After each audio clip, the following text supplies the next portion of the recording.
இந்த அருமையான நிகழ்ச்சி பாருங்களேன். இந்த தண்ணி அந்த அம்மா சாப்பிட்றது, அது ஒரு இயற்கையாகவே அந்த தண்ணிலாம் கொட்டுறது. இவர் அந்த டிராயிங்கில் அப்படியே அந்த ஷேடில் காட்டியிருக்காரு.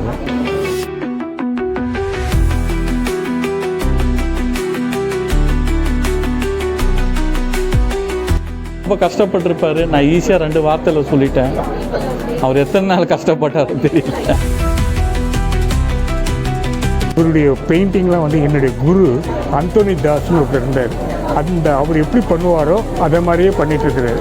இவர் இன்னும் நிறைய இம்ப்ரூவ் பண்ணார்னா ராஜா ரவிவர்மா மாதிரி கூட வரத்துக்கு நிறைய வாய்ப்புகள். To say that Dani is also my friend. He is a fantastic artist.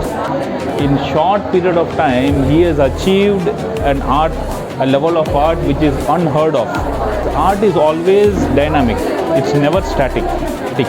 But here you can see the emotions, not just one emotion, whether it's the girl who is almost taking the water, or the girl who is carrying the bottle, or the feet, or the water is splashing, the shadows and everything.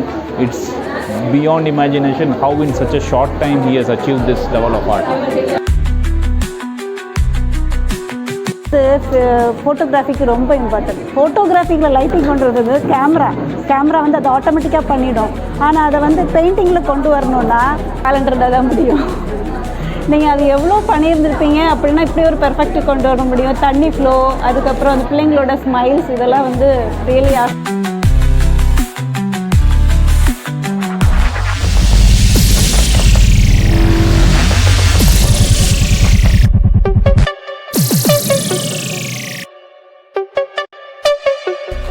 என் பேர் farad Sudarshan. சாரோட படம் பார்த்தேன். இதில் என்ன எனக்கு தெரிஞ்சதுன்னா, தண்ணி நம்ம இப்போ இந்த காலத்துக்கு தண்ணி ரொம்ப தேவைப்படுது. இந்த அருமையான நிகழ்ச்சி பாருங்களேன். இந்த தண்ணி அந்த அம்மா சாப்பிட்றது, அது ஒரு இயற்கையாகவே அந்த தண்ணிலாம் கொட்டுறது. இவர் அந்த டிராயிங்கில் அப்படியே அந்த ஷேடில் காட்டியிருக்காரு. அது பார்க்கறதுக்கு ரொம்ப அற்புதமாக இருந்தது. இது கலை நேயத்தோடு பார்க்கும்போது தான் அது புரியும். எனக்கு ரொம்ப பிடிச்சிருந்தது, ரொம்ப இதுவாக இருந்தது. ஆனால் நான் இப்போது சம்மருக்கு தண்ணி தான் தேவைப்படுது இல்லைங்களா? நம்ம அந்த அம்மா கிட்ட வாங்கி குடிக்கணும் போல தான் இருக்குது. ரொம்ப நல்லாயிருக்கு. Congrats sir. ஆனால் ரொம்ப கஷ்டப்பட்டிருப்பார். நான் ஈஸியாக 2 வார்த்தையில் சொல்லிட்டேன். அவர் எத்தனை நாள் கஷ்டப்பட்டார் தெரியல. ரொம்ப நல்லா இருக்குது சார். அற்புதமான டிராயிங் சார். பேர் எஸ்வி குமார். நான் காலேஜ் ஆஃப் ஆர்ட்ஸ் அண்ட் கிராஃப்ட்ஸில் போஸ்ட் கிராஜுவேஷன் 1960 பண்ணேன். அதுக்கப்புறம் கவர்மெண்ட் ஆஃப் இந்தியாவில் ஒர்க் பண்ணி ரிட்டையர்ட் ஆகிருக்கிறேன்.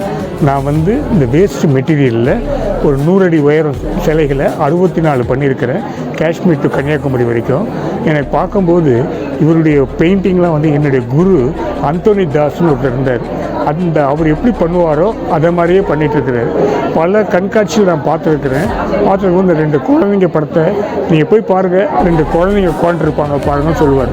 கிட்ட வந்து பார்த்தா தத்ரூபமாக அந்த 2 குழந்தைங்க இருப்பாங்க. இது வரைக்கும் ஒரு 2-3 வருஷமாக நான் பார்த்துட்ருக்குறேன்.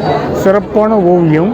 இது வந்து இவர் இன்னும் நிறைய இம்ப்ரூவ் பண்ணார்னா ராஜா ரவிவர்மா மாதிரி கூட வரத்துக்கு நிறைய வாய்ப்புகள் இருக்குது. நல்வாழ்த்துக்கள். மிக்க நன்றி. Hi, my name is Yusuf. I am also an artist, and I am very proud to say that Dani is also my friend. He is a fantastic artist. In short period of time, he has achieved a level of art which is unheard of. Even though he is doing, he's working as in a finance sector. In spite of all the struggles and in spite of all the works that he is doing, the way he has achieved it, his art is always dynamic. It's never static. Whenever you see some of the artists, when they try realistic paintings, they're all static. But here you can see the emotions, not just one emotions, whether it's the girl who is almost taking the water, or the girl who is carrying the bottle, or the feet, or the water is splashing, and the shadows and everything. It's beyond imagination how in such a short time he has achieved this level of art. And I'm very happy, and I wish that more and more success. Dayanidhi, it's a fantastic piece of art. All my best wishes.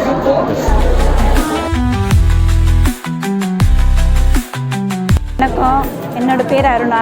இந்த எக்ஸிபிட்டுக்காக வந்திருந்தேன். பார்த்ததுலேயே இம்ப்ரெசிவாக இருந்துச்சுன்னா இவ்வளோ பெர்ஃபெக்டாக அந்த images எல்லாம் கொண்டுட்டு வர முடியுமான்றது. அதில் பெர்ஃபெக்ஷன் எப்படின்னா அந்த வாட்டர் ஃப்ளோ, அதுக்கப்புறம் இந்த ட்ரெஸ் கோடெல்லாம் பெர்ஃபெக்டாக வர்றது, ஃபேஸில் உள்ள ஸ்மைல், அப்புறம் அந்த சன்ஷேடு, லைட்னிங் வந்து ஃபோட்டோகிராஃபிக்கு ரொம்ப இம்பார்ட்டன்ட். ஃபோட்டோகிராஃபிக்கில் லைட்டிங் கொண்டு வந்து கேமரா வந்து அதை ஆட்டோமேட்டிக்காக பண்ணிடும். ஆனால் அதை வந்து பெயிண்டிங்கில் கொண்டு வரணுன்னா டேலண்ட் இருந்தால் தான் முடியும். நீங்கள் அது எவ்வளோ பண்ணியிருந்திருப்பீங்க அப்படின்னா இப்படி ஒரு பெர்ஃபெக்ட் கொண்டு வர முடியும். தண்ணி ஃப்ளோ, அதுக்கப்புறம் அந்த பிள்ளைங்களோட ஸ்மைல்ஸ், இதெல்லாம் வந்து ரியலி ஆசம். தேங்க்யூ. மைசெல்ஃப் மோகனா. இந்த படத்தில் எனக்கு பிடிச்சதுன்னா ரொம்ப ரியலிஸ்டிக்காக இருந்தது.